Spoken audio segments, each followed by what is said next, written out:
Good morning. It's another beautiful day. We're ready to get to work. Today is a short one. We only have a few jobs. We were able to sleep in a little due to not having that much work today. Some days are like this. This is the bad part about my job, really, is just the demand sometimes. Lately it's been very good, but today it's actually just to diagnosis. It's currently 9:55 a.m., a very late start. Right now we're gonna check out a buddy of mine who has an M340, and I don't know if he hit a pothole or what, but he hit something and it broke some suspension components, and he's not exactly sure what it broke, and pretty much he just wants to know what it broke, what he needs to replace, if he should go through insurance instead of just doing it himself, which he might. I'm really not, I haven't even seen a picture or anything. I don't know. I have no clue what I'm gonna be looking at. So I guess we're about to find out. After that, we have a diagnosis on a 370Z. Car starts sometimes, other times it doesn't. I don't know. I'm expecting a battery issue, a ground issue, maybe some corrosion by the poles. Really not sure what to expect. Sounds like a really weird problem to me, but we're gonna figure it out. Late start. We also should be done early unless other things come up. Let's see. Maybe other things come up and we get lucky and we get some more work for today. Maybe when I'm done with both diagnoses, I'll call my dad, see if he has anything he can't get to and he wants me to get to, anything like that. And we'll go from there. Yep, it's time to have a good day. Let's go. Damn, bro.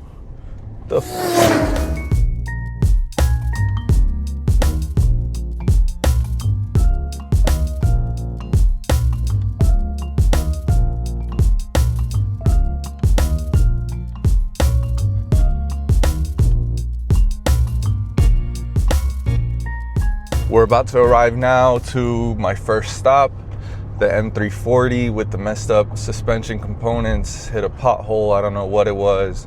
Has suspension damage, we're gonna figure out what it is. Today was, a short drive, thank goodness. We didn't have to drive an hour and 5 minutes to the beach. It's like a 15-minute drive. Right now we're like 2 minutes away.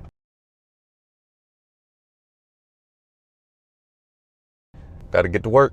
Side note, man, do I need a haircut bad. And today would have been the perfect day that I had time to do it. That's the reason I haven't gotten a haircut in probably like 3-4 weeks, because I haven't had time. And my barber's off on Tuesdays. So, I think maybe he knows something I don't. The Tuesdays are light for some reason, because almost all the time I have time that I didn't expect to have time, it's on a Tuesday. So he's definitely doing something right, taking Tuesdays off. It's dark in here. You might not be able to see me, but I'm sure you saw in the other clips how rough my hair was looking, man. It's not good. You could definitely see now. It's time to go for sure. I thought where I was going today was, really close. 15 minutes away from my house. Nope. The GPS took me to the complete wrong place. I'm here in a random neighborhood looking for the house number that doesn't exist. And I ended up texting my friend. I'm like, yo, are you sure you sent me the right address? I'm confused over here. I don't see your car. I don't see the gate you're talking about. I don't see anything. So the address, instead of being in Miami, it's in Miramar. So I'm 20 minutes away now. It's not a big deal, but it's kind of funny, I guess. Yeah, so we're on our way now. We got a 20-minute drive. And that's just sometimes what happens with GPS and being mobile and stuff like that. Sometimes it's hard to find addresses. But, in all fairness to the GPS, my friend, he never sent me the city or the zip code. He just sent me the plain address. I knew he lived far, but he's a successful guy. I didn't know if he had multiple places or stuff like that, I was, more than anything, I was happy that the address was so close. But that's fine. Now we're going to the right place, and we're gonna go check out the car and see what's wrong with it. So, let's go!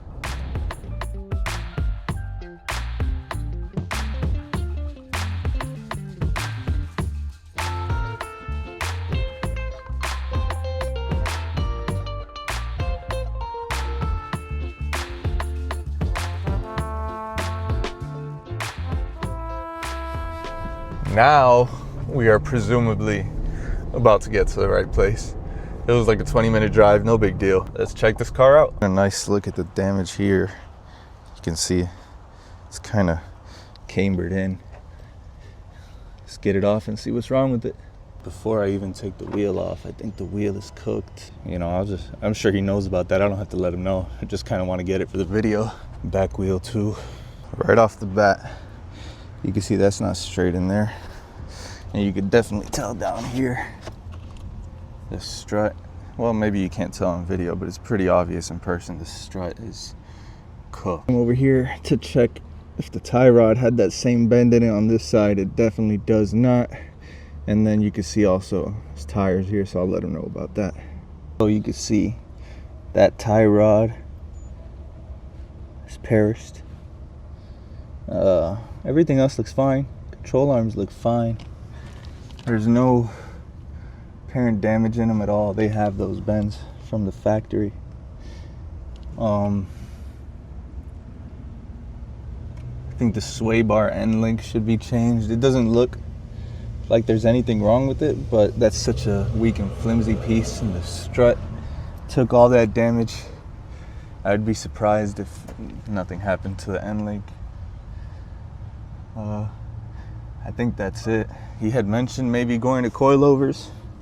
I think now would be a great time to go to coilovers. It looks like it's just a strut and that tie rod. Here's another angle of everything. I'm probably gonna recommend, right? I'm gonna give him my advice that the control arms, though I can't see anything wrong with them, you know, you might still want to replace them. Maybe there's a slight bend in them. Really, you know, sometimes you can't really see things with your eyes like that. You can compare it to the other side, but it's not like a foolproof method. Obviously, you're just eyeballing it.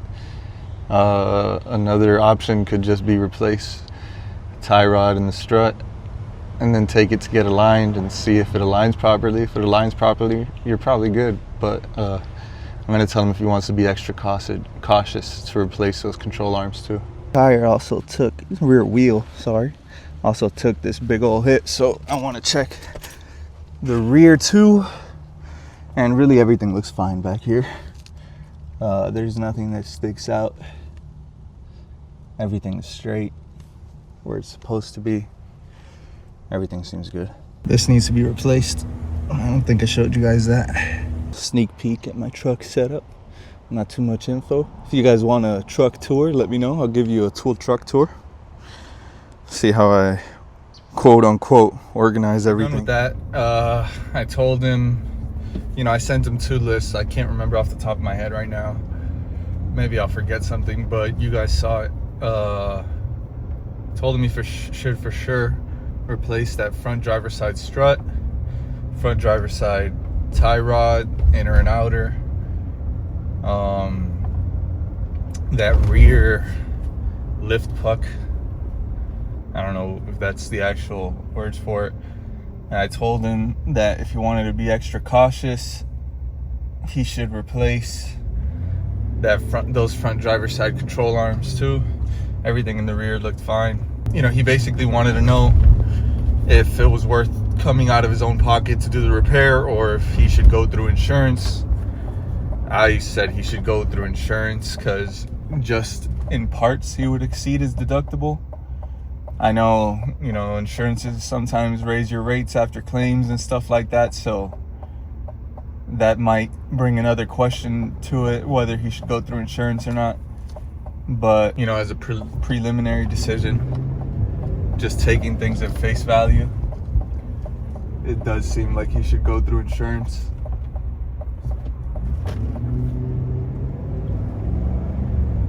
especially since if he goes through insurance, whatever shop he takes it to, whatever authorized shop that they have to give estimates or whatever and do the repairs, they're most likely going to replace absolutely everything just to be safe instead of just the things that he should replace.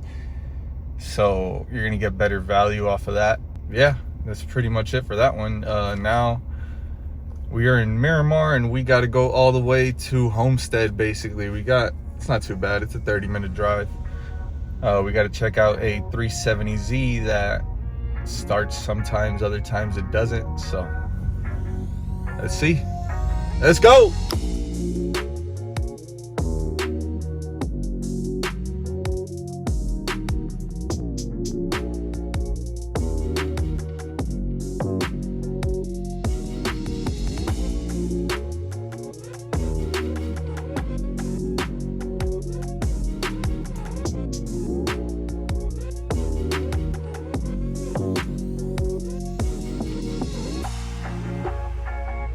Three, 4 minutes away from the 370. This is probably going to be tough to diagnose, to be honest. Try and find out what the issue was, what the issue is. You know, it's an intermittent issue. That's always really annoying. I spoke to my dad, who has a lot more experience than me, and he says, so my first car was a Nissan Maxima, and after I had it, we gave it to my cousin, and she used it for a while, and apparently while she was using it, there was some sort of module that was acting up that was causing a similar problem to what this guy's describing with this 370. You know, whether it's the same thing or not, we're gonna find out, but I don't know. This is going to be a tough one. Everything electrical is usually a little tough, especially if it's intermittent or intermittent. I'm not sure how you say that, but I know how to spell it. But yeah, let's see. Let's find out, man. Let's get to work. So I just finished checking out the 370Z with the intermittent no start. Really didn't come to a full diagnosis. What I figured out was, first of all, the battery is kind of going bad, so I recommended that they change that first of all before we actually figure out what the problem is.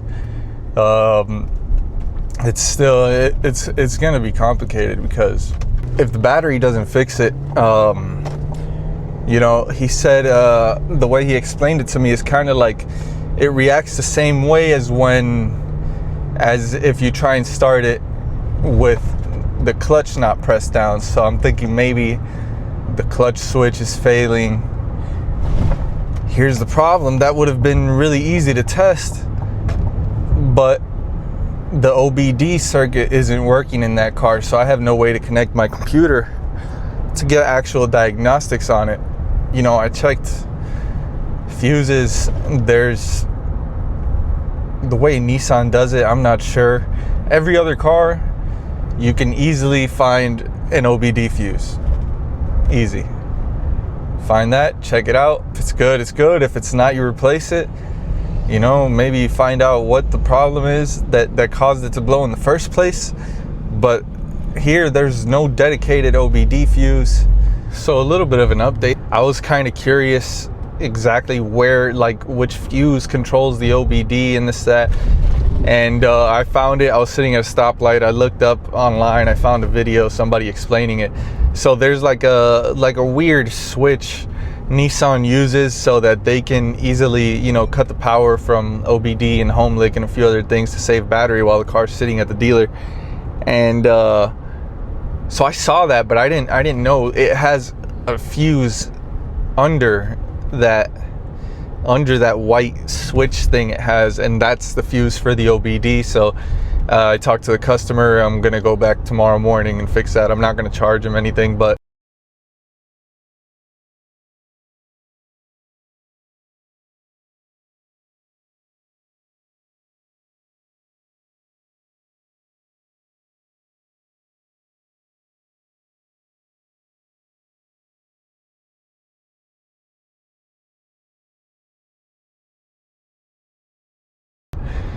you know, I can replace the fuse, and now I can actually diagnose the problem properly.